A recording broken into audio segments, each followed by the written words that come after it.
Bonjour à tous, bienvenue dans l'émission d'Artemisia Wildy, votre rendez-vous 100% witchy sur Fusion Maxima.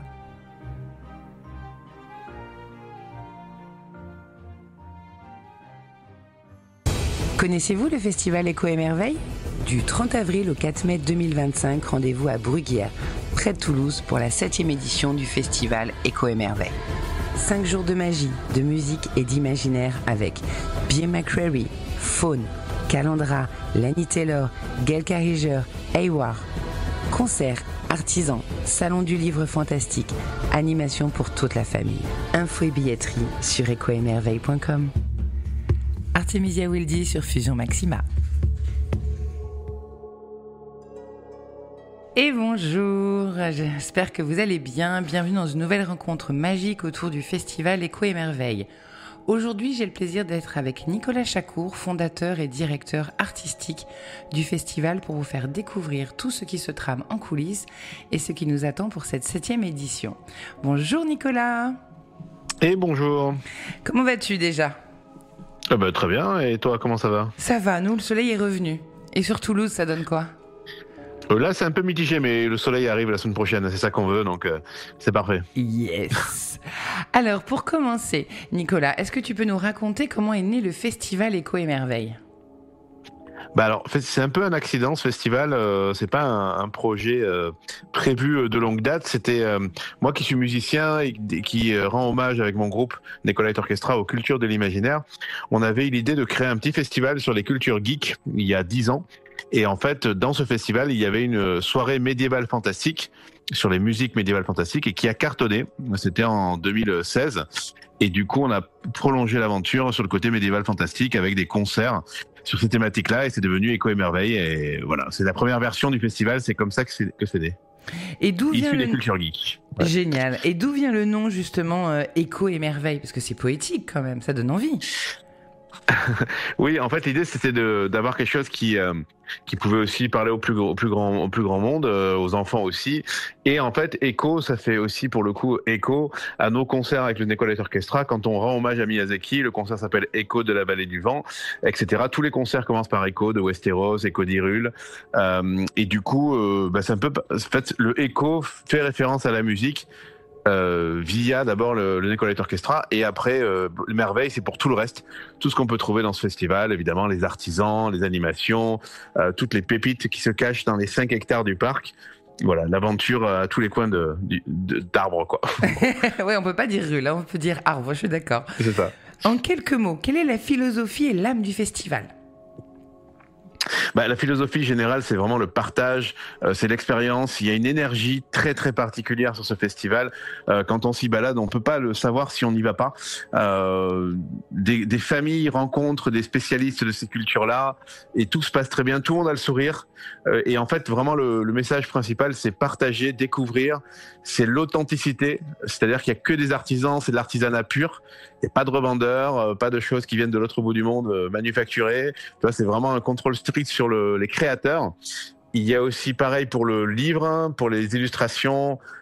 Tu n'as pas d'IA, tu n'as pas d'intelligence artificielle, etc.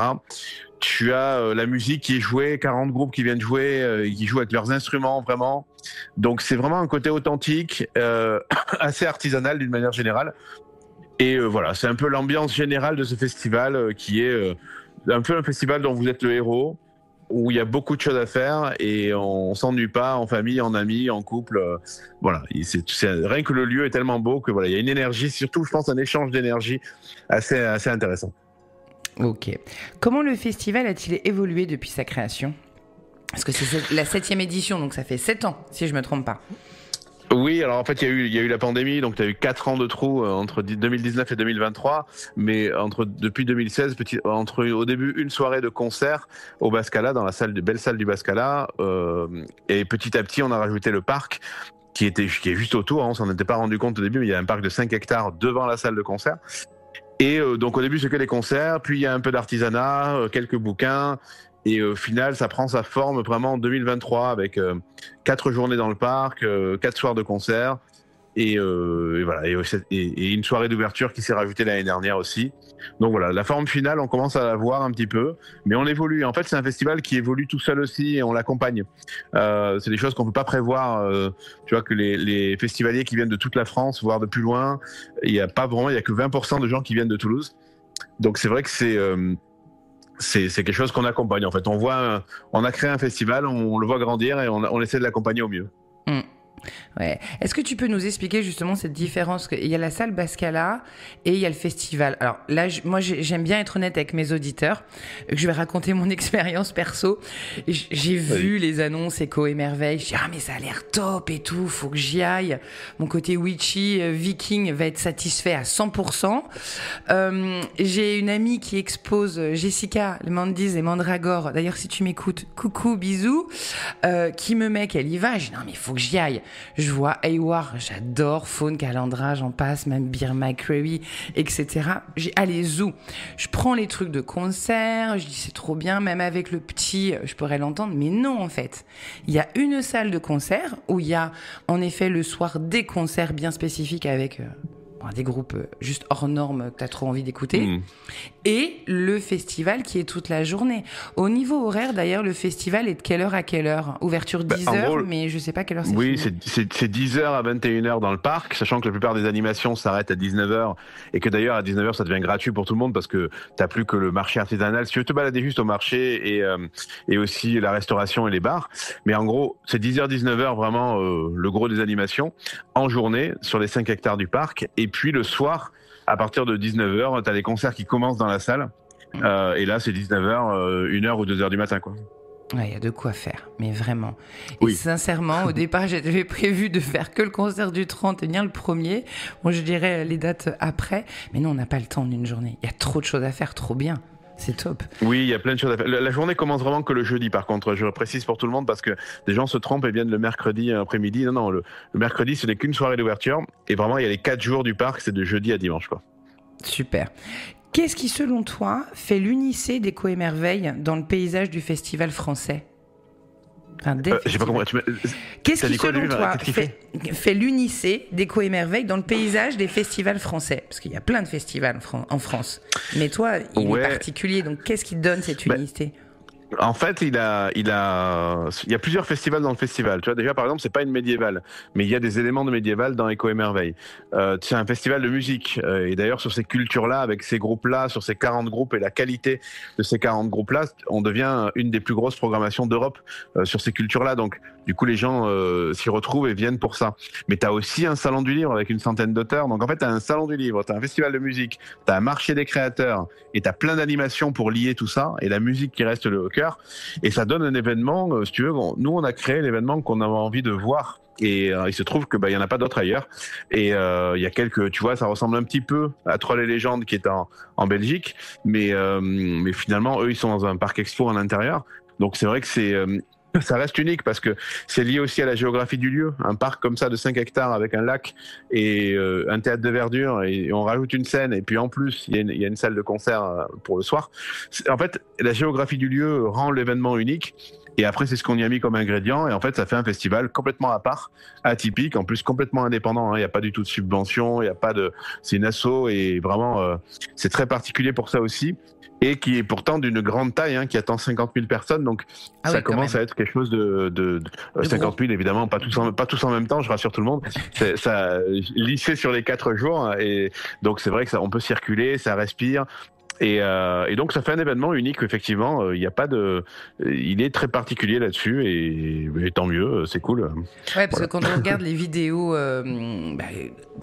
pas publicitaire, mais voilà, pour annoncer le festival, on a l'impression d'avoir un parc, limite un parc, je vais pas citer de nom, mais où on peut aller en famille et s'amuser, parce que t'as même. Il y a un côté, enfin, on revendique un côté un peu parc d'attractions, voilà, de l'imaginaire. C'est ça. Moi, ça me dérange pas de le dire. C'est un petit côté parc d'attractions médiéval fantastique, mais évidemment avec des attractions qui sont que de l'artisanat ou des choses absolument magnifiques. Et c'est vrai que je pense qu'on peut l'assumer à partir du moment où on sait qu'à l'intérieur, ce qu'il y a est authentique. Mais moi, je suis pas gêné là-dessus, d'autant plus que les familles, on les encourage vraiment à venir et elles viennent de plus en plus nombreuses. Ah mais oui. Parce que rien que ces balades-là, pour les enfants, c'est une ouverture sur l'imaginaire incroyable. Pour les grands enfants aussi. Oui. Et voilà, rien qu'avec le livre, avec t'as un piano qui est en libre accès, tout le monde peut jouer, tu crées des concerts. Enfin, ah, il y a des pianos à libre accès. Ah ben j'ai le petit qui va être scotché tout le festival. Ah oui, c'est le piano de mes 12 ans qu'on a mis là, et il s'appelle le piano de l'imaginaire, et c'est un piano acoustique droit qui marche très bien. Et en fait, il est au milieu d'une petite zone avec des arbres là, et en fait tout le monde peut y jouer, créer ses concerts. Enfin, c'est vraiment un festival unique à plein de raisons. Sincèrement, mais on s'y sent bien, quoi. À la maison, je peux parler que de moi, j'ai pas vu tout le monde. Tu mets les vidéos, que ce soit l'enfant de 8 ans, l'ado, le père, la mère, on a tous envie d'y aller. On a tous quelque chose à faire. Et tout le monde va se régaler. C'est ça il y a vraiment tous les âges. Vraiment, c'est assez impressionnant et ça fait plaisir parce que je pense qu'il y a beaucoup de choses qui sont clivantes aujourd'hui, ou des festivals, ou des événements, où si tu n'es pas issu de telle génération et avec telle musique en tête, tu vas pas trouver ton compte. Là, ici, tout le monde s'y retrouve et c'est assez impressionnant à voir. Ouais. Et donc, tant mieux. Et encore une fois, tout le monde a le sourire. Et il y a vraiment un très bel échange d'énergie sur ce parc à ce moment-là. Et donc, il me tarde juste de le vivre chaque année. Donc, vivement la semaine prochaine pour ça, quoi. Je te rassure, on commence à être pressés nous aussi. Chaque année, le festival attire de plus en plus de visiteurs. Peux-tu nous dire combien de personnes sont attendues chaque année et d'où viennent-elles généralement ? En fait, là, je te dis, on gagne. Il y a 10 000 personnes de plus chaque année à peu près en moyenne. Alors, je pense que ça va s'arrêter à un moment donné. Peut-être qu'on a bientôt atteint le plafond. Je sais pas, mais puis le but c'est pas qu'il y ait trop de monde non plus, pour que ça reste respirable. Mais là, on attend 50 000 personnes cette année. On était à peu près 40 000 l'année dernière, et donc ça veut dire 12 000 par jour dans le parc, par jour en moyenne, et le soir en plus dans les concerts, c'est presque 10 000 personnes qui prennent leur place pour les 5 soirs de concert en tout. Hein. Ouais. Donc tout ça à mélanger. Mais c'est vrai qu'ils viennent de partout. Justement, je viens de sonder les festivaliers qui ont des passes 3 soirs ou 5 soirs, et ils nous ont dit, en fait, il y a que 20% de gens qui viennent de Toulouse, et après, c'est la plus grosse majorité, c'est plus de 500 km d'ici. Il y en a même qui ont fait plus de 1000 km pour venir. Donc, ils viennent de partout, ça fait plaisir. Et c'est un rendez-vous, et on peut pas contrôler ça. On sait pas, il y a un bouche à oreille incroyable. Donc, moi, j'ai eu la chance d'avoir le dossier presse, et j'ai vu d'où venaient les visiteurs. Je dis waouh. Ouais, mais tu vois, on a fait un sondage en fait à partir des codes postaux, juste des gens qui avaient acheté pour les concerts du soir il y a un mois et demi, et en fait on s'est rendu compte qu'il y avait que 4 départements en France dans lesquels personne n'avait acheté de billets encore, et peut-être que depuis ça a bougé, mais pour la blague on refera la carte, pas cette semaine, mais on la refera. Mais par contre non, c'est assez fou, parce que des fois il y a un département, il y a un mec qui a acheté une place, mais ça veut dire quand même que tu as été connu là-bas. Déjà national. C'est ça. Le festival, il est vraiment déjà d'ampleur nationale, voire internationale. Aussi. Alors bon, et pour les hébergements, alors moi j'avoue que j'ai voulu un peu de confort, donc je me suis débrouillée comme une grande. Mais il y a des solutions de camping, poser une tente, quelque chose. J'ai pas fait déjà, on a sondé aussi, tu vois, t'as 80% des gens qui viennent en voiture, parce que c'est vrai que Bruguière, c'est pas super accessible. Alors, il y a Tisséo qui renforce ses navettes, nous-mêmes, on met des navettes aussi, mais globalement, les gens viennent en voiture, covoiturage, etc. Et il y a un site du parking dans lequel on peut poser sa tente. Il y aura 2 toilettes sèches, et après, il y a des douches sur le festival. On peut poser sa tente gratuitement, ou son camping-car, il n'y a pas de problème pour ça, il y a la place. Mais sinon, la plupart des festivaliers se sont débrouillés surtout en Airbnb, en hôtel, etc. Oui. Je te dis, ils viennent de loin, ils prennent des trucs, peut-être qu'ils dorment même à 15 km du festival, mais je pense qu'après, ils sont plus à ça près une fois qu'ils ont fait 500 km. Oui, donc je pense que voilà, ils sont très organisés. Et du coup, donc, pour la région, c'est top. Tout le monde doit être hyper content du festival, parce que ça fait travailler toute la région. On imagine, on sait pas trop, mais nous en tout cas on sait que ça marche, on sait que les commerçants du coin, d'ailleurs qu'on essaie d'impliquer toi t'as le tatoueur de Bruguière, le coffee shop de Bruguière qui seront dans le festival, on essaie vraiment d'impliquer aussi les commerçants locaux quand on peut, et mais c'est vrai qu'après oui, il y a forcément des retombées sur tout ce qui se passe autour, hein, bien sûr, et tant mieux. Trop bien. La programmation de cette année, elle est exceptionnelle. Tu peux nous présenter quelques temps forts et artistes emblématiques ? Oui, alors t'as plusieurs choses. Pour le Salon du Livre, on a 2 autrices américaines. On a Lenny Taylor et Gail Carriger. C'est la première fois qu'on se retrouve à prendre des billets d'avion de San Francisco ou de Portland. Ça fait bizarre. Et ça change des avions, des trains de Montpellier, tu vois. Donc du coup, C'est 2 autrices exceptionnelles au niveau de la fantasy ou de la romantasy. Ça, c'est vraiment les temps forts, disons, du livre. À plus tous les autres auteurs qui sont incroyables, hein, Pierre Bordage, Jenny Ginia, enfin, il y en a plein, Estelle Faye. Énormément. Qui connaissent la littérature de fantasy vont vraiment trouver leur compte. Et de romantasy. Après, sur les concerts, le temps fort, et je peux en parler parce que c'est le seul dans lequel il va rester un peu de place, c'est le concert du dimanche soir, parce que on a une très grande jauge à 3000 personnes. On a déjà je crois qu'il y a 2200 personnes déjà qui ont réservé pour le concert de clôture de Bear McCreary, donc l'invité d'honneur.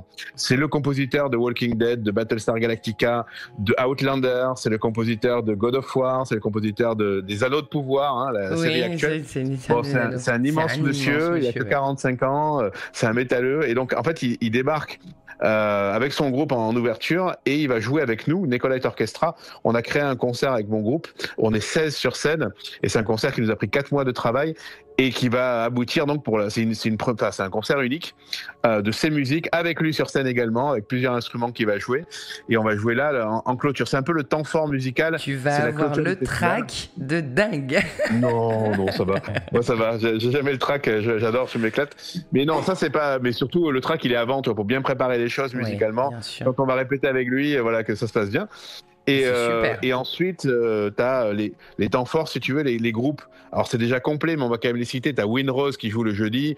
T'as effectivement Eyward, Calandra, Faune le mercredi, Magoyonde le jeudi. Et il reste quelques places. Il y a vraiment très très peu de places pour Mirecourt le samedi et Sowolo, et D'Artagnan, le groupe allemand, vendredi, la soirée celtique. C'est vraiment les dernières places. Mais après, et en journée, alors si tu veux, la particularité de ce festival, c'est qu'en journée, dans le parc, qui n'est qu'à 11 € la place pour un adulte, tu as aussi une programmation presque de même niveau, en fait. Et c'est ça aussi le pari de ce festival, c'est d'arriver à mettre une programmation ambitieuse en journée aussi. D'ailleurs, la plus grosse des scènes, elle n'est pas au Bascala, hein, c'est la journée, c'est l'open air, c'est la plus grande des scènes et avec la plus grande des jauges. Mais moi c'est ça, au début je croyais que tous les concerts étaient sur cette scène, mais non, il y en a partout en fait. Non, en fait il y a pas un recoin, il n'y a pas quelque chose. Voilà. C'est ça, la journée t'as des concerts en continu sur les 2 scènes de la journée, l'open air et la scène du lac, mais en fait t'as le cultissime Naël Band qui va jouer dehors en journée, t'as Valkaus, De Lorraine, les Blues Brothers, bon, et tout ça fait que c'est vraiment une belle programmation. Puis c'est des groupes avec qui on tisse un lien petit à petit et qui reviennent, avec qui on se parle. Enfin, c'est vraiment un lien à l'année, quoi. Et il faut savoir un truc, c'est que c'est un festival où tu as 40 concerts en tout. Et celui qui veut voir les 40 concerts peut le faire, puisqu'il n'y en a aucun qui joue en face d'un autre, en fait. C'est vraiment quand un finit, l'autre commence sur une autre scène qui est juste à côté. Et en fait, on peut enchaîner. Celui qui veut voir que les concerts, il peut voir les 40 concerts. C'est top. Il y a aussi un très beau panel d'animation, atelier, spectacle. Que pourrais-tu... qu'est-ce qu'on peut découvrir en plus de ces concerts? Parle-nous un peu de ces animations, ateliers. Très rapidement, en fait, tu peux faire du lancer de hache, tu peux faire du tir à l'arc ludique, tu peux faire du trollball, ce sport qui est moitié Quidditch, moitié rugby, avec une tête de troll comme ballon. Et des épées en mousse, évidemment. Tu peux faire du jeu de rôle, du jeu de plateau. Tu peux, je crois que j'ai vu passer tout à l'heure un truc, je savais même pas. On a de l'initiation à la danse médiévale pour les enfants dès 6 ans, uniquement le week-end. Trop bien. Tu as une table ronde reconstituée, une table ronde reconstituée du roi Arthur pour les enfants aussi. Enfin, il y a beaucoup d'animations, des grands jeux en bois. J'ai pas tout le détail sous les yeux, mais il y a vraiment tellement d'animations d'ailleurs qu'on est en train de faire le programme là. On n'a pas tout annoncé. Il y a le trône de fer. On peut prendre en photo sur vraiment la réplique du trône de fer devant le lac. Voilà. Tu as des troupes en déambulation, évidemment, des artistes. On soutient. C'est notre métier premier, donc on soutient les intermittents, les artistes. Tu as beaucoup de troupes qui déambulent dans le festival avec des costumes incroyables. Puis il y a des concerts de harpe un peu cachés sur le festival. On ne va même pas en parler. Il faut juste être devant au moment où ça se passe. Il y a des chasses au trésor, si je me trompe pas. J'ai vu. Et la grande animation. Trop fort. Oui, il y a une chasse au trésor pour enfants, avec des lots artisans, du livre, etc. Et tu as une chasse au trésor pour adultes, alors c'est 13 ans et plus. Et en fait, la chasse au trésor pour adultes, celui qui va remporter à la fin en tirage au sort parmi ceux qui ont compris l'énigme, etc., on l'envoie, c'est 5 jours tout frais payés en Europe pour 2 et dans la destination de votre choix, quoi. Ah ouais, quand même. Je savais même pas ça. Mais je vais la faire, moi, obligé. Du coup, tu vas la faire. Et l'année dernière, il y en a 300 qui avaient réussi, et c'était pour La récompense était un voyage en terre viking. On avait envoyé en Norvège 2 personnes. The cadeau. Et là, c'est la destination de votre choix en Europe, quoi. Voilà. Ah bah les fjords. T'as raté ça? Non, j'ai rien raté, regarde, on choisit. Stéphane. Donc voilà, c'est pour montrer aussi que le rêve, ça peut être à tous les coins de rue et puis encore une fois d'arbres. Et on peut tout faire, voilà, tout est accessible, quoi. Il faut rêver plus grand, quoi. Quels sont les moments à ne pas manquer cette année, hormis les concerts que tu as dit? T'aurais oublié quelque chose? T'as une anecdote? Non, t'as des tables rondes aussi, des conférences. Ah si, pardon, t'as un autre truc qui est nouveau. Il y a le dimanche dans la salle du Bascala, il y a 2 temps forts qu'on a juste le dimanche dans la salle du Bascala qui ne sert à rien le dimanche pour nous parce qu'on n'a pas des concerts le soir là-bas. C'est que tu as Ber McCreary qui va faire une conférence masterclass avec un piano. Il va expliquer comment il compose, etc. Donc ça va être un beau temps fort à 18h. Ah, la vache, et 2 heures avant, tu as le défilé cosplay médiéval fantastique. Ouais. Et ça, c'est une première aussi. C'est pas un concours. Nous, on veut pas de concours chez nous. On veut un défilé. Tout le monde peut s'inscrire. D'ailleurs, il y a pas mal d'inscrits. Et pendant 1 minute, tu défiles avec ton costume médiéval fantastique. Un truc très bienveillant, en groupe ou individuel. Et donc, voilà, ça va être le temps fort. C'est pas une convention chez nous. Mais c'est toujours, il y a quand même un lien, on n'est pas très loin, c'est un peu le clin d'œil à nos amis des conventions du TGS ou du Japan Expo. Et en fait, c'est un défilé cosplay médiéval fantastique. Voilà un peu des temps forts dont on n'a pas parlé, en plus des conférences et autre chose. Un festival comme celui-là, ça demande une organisation immense. Peux-tu nous parler un peu des coulisses ? Les coulisses, c'est que en fait, moi, j'y suis non-stop depuis déjà l'année dernière. J'ai pris 4 jours de vacances à peu près au mois d'août. Mais en fait, c'est un festival comme ça, c'est un peu toute l'année. Alors, sachant que c'est pas mon activité principale parce que je suis musicien avec mon groupe, on tourne pas mal aussi. Mais en gros, c'est très très prenant. On est 3 à l'année à travailler sur le festival. On a Inès qui est la première employée de l'association qui gère tous les artisans, tous les bénévoles. C'est un énorme travail et aussi coordinatrice adjointe. On a Yasmine qui est coordinatrice, mais surtout pour un peu la partie des 4 derniers mois quand il faut vraiment être dans l'opérationnel. Elle s'occupe notamment de toutes les feuilles de route, de tous les invités, mais aussi beaucoup de coordination du festival. Et on a Sébastien qui est le directeur technique et lui qui commence 6 mois avant. Donc c'est vrai que là, c'est un peu nous 4 qui chapeautons tout pendant l'année et en gros en septembre ça démarre fort, quoi. Et après se rajoutent plein de régisseurs, de techniciens dans les dernières semaines et surtout sur le festival. C'est qu'à la fin, on va être au festival, on va être 60 ou 70 techniciens, régisseurs payés et 350 bénévoles, quoi. Ouais, c'est ça que j'allais te demander. Si t'avais, donc il y a toute une équipe, des bénévoles, il y a des partenaires ou pas du tout et ça construit une aventure humaine quand même, tout ça au final. Les partenaires, du coup, là, on a un peu renforcé le partenariat avec Cultura qui vient qui a pris le pari depuis le début d'être là pour être la librairie du festival dès qu'on a du salon du livre. Donc ça, c'est cool. On a une boutique, c'est le jeu, des boutiques de Toulouse qui viennent faire du jeu magnifique aussi, des choses artisanales et pour démontrer, pour vendre aussi du jeu. Après, des partenaires, on a évidemment la mairie de Bruguière qui est le premier partenaire et qui nous aide bien sur plein de choses. Ensuite, Tisséo qui renforce ses lignes.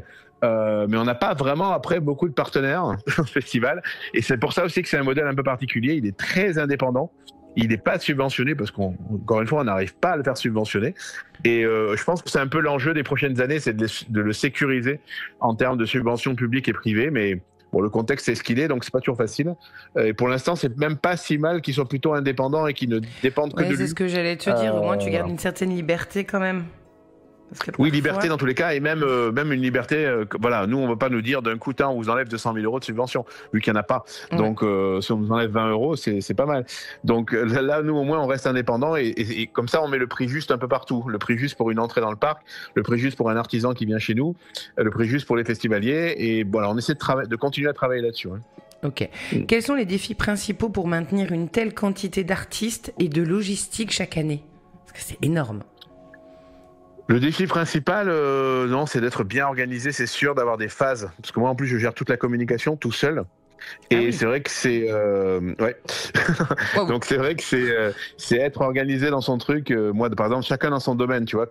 La clé, c'est vraiment la synchronicité entre nous. C'est-à-dire que quand Yasmine gère les artistes, une fois qu'un artiste est pris dans le festival, il faut que tout ce qui concerne ces infos...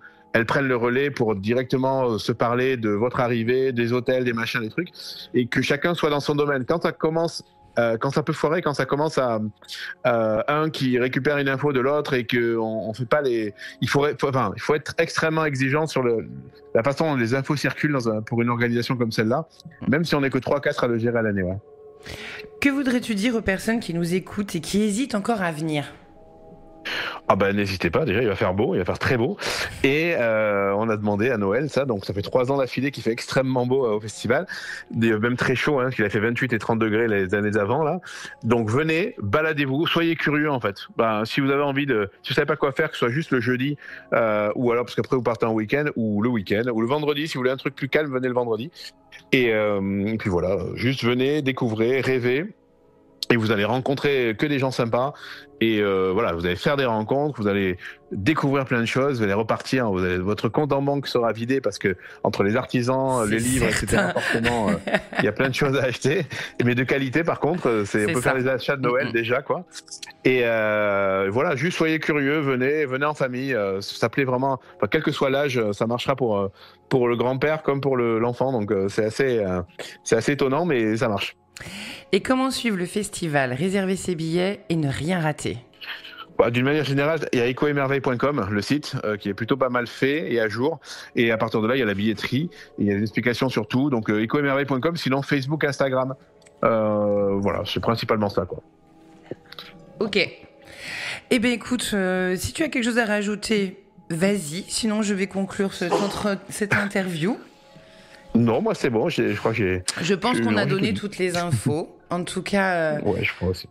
Pour ma part, j'aurai la joie d'être présente. Donc le 30, le 1er et le 2 au festival. Micro à la main pour aller à la rencontre des artistes, artisans, des visiteurs et faire rayonner un peu de cette magie dans des émissions et des podcasts. Merci Nicolas pour ta présence aujourd'hui et bravo pour ce festival qui nous fait tant rêver. Oui. On a hâte de venir. Plaisir. À très bientôt, au cœur du monde imaginaire. À bientôt, rendez-vous au festival. Ciao. Salut. Artemisia Wildy sur Fusion Maxima.